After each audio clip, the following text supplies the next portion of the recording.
The following segment is sponsored by Eastern Title and Settlement and the Mortgage Link. Of course, buying a home is simpler when you break it into manageable steps. So joining us today to help us with this are Josh Green, the president of Eastern Title and Settlement, Stephen Saucedo from Keller Williams Flagship, along with Carey, Riel from the Mortgage Link. Welcome, gentlemen. I did something wrong. That's a mouthful, right? I don't think you did. You got it right. You're good. Saucedo. Yes, Saucedo. Okay, well, welcome. So we were just talking before we actually went on the air about the market. Can we start there, just the current state of the market? We're always talking about, oh, is this a buyer market, seller's market? Take that, Steve. Well, yeah, right now we're in a buyer's market. There is a lot of inventory on the market. A lot of sellers are trying to sell.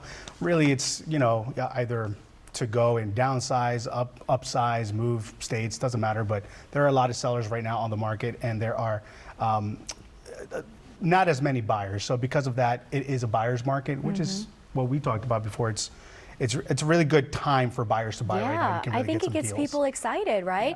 Yeah. But you know, purchasing a home is a big step. It's overwhelming. But you're saying that it doesn't have to be if you focus on two simple things. Correct.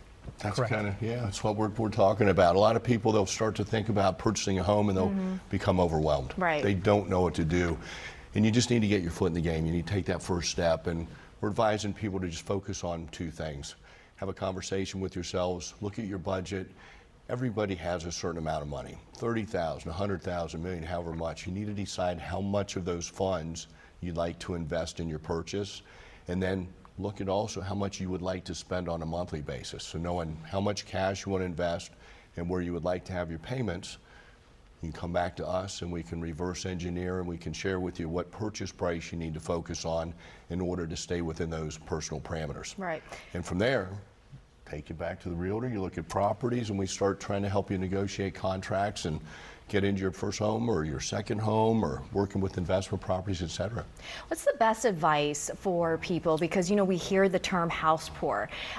You don't want to be in that position, obviously, so you really have to be realistic about your budget, what you can afford. How do you get, you know, clients to really think about, hey, this home is beautiful, but it's out of your budget. You don't want to be house poor. You want to have a good balance so you can have some cash for, you know, entertainment and savings and things like that. We have some budgets that we use and we'll walk people through that. You know, some of it's personal preference. We're going to be limited on what we can get them approved for, just with the basic guidelines on whether it's a conventional or an FHA or a VA or USDA loan. They're going to have certain ratio requirements that need to be met. From there, I always share with people, you know, let's talk about what you feel comfortable with. Let's look at how much additional spending you have. Do you tithe? Are you trying to save? Do you have tuitions you're paying for? So a lot of it is really sitting down with them and finding out a whole lot more about their personal life and how they spend, and then we provide some advice from there. Along those lines, you know, with risk assessment, you all have real market experience perspective. What are some of the biggest mistakes that you find people making when they concentrating on interest rates? You know, rates are kind of high right now, so you have buyers who aren't trying to get into the market, but they're approved and they're just waiting for the rates to come down, where they don't realize, like, just buy now.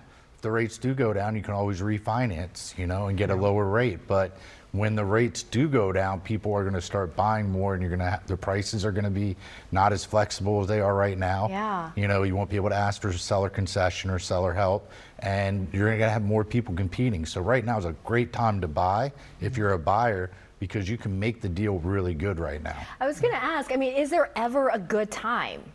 It's always a good time. Yeah, right, exactly, right? It just Along those depends lines. on The your earlier On your you do it. situation and right, and Yeah, it really the is. earlier you do it, get involved. Yeah, it's always a good time to buy, and I say that just because if it works with your numbers and it works within your budget, it's a good time. It's never a bad time. If you like it, lock it. Love it. We need Also- that on a T-shirt. Yeah. And also, you have 100% interest or 100% lease or 7% interest rate. I mean, at the end of the day, you're paying somebody and a lease. As long as you have the lease and nothing comes back, you put in $1 for every dollar you put into your property. You're building equity, and appreciation of the property. I mean, you have money coming back. It's a small little piggy bank, but It's an It investment. doesn't Yeah, it's have an to be investment. intimidating or overwhelming. Make sure you go and see these guys for help. They'll take care of you. For more, the number to call is 301-996-7432, or you can visit themortgagelink.com. And be sure to follow the Real Estate Top Performers on YouTube to get more advice on buying and selling a home in today's market. Thank you so much, gentlemen. Thanks, All Amy. righty.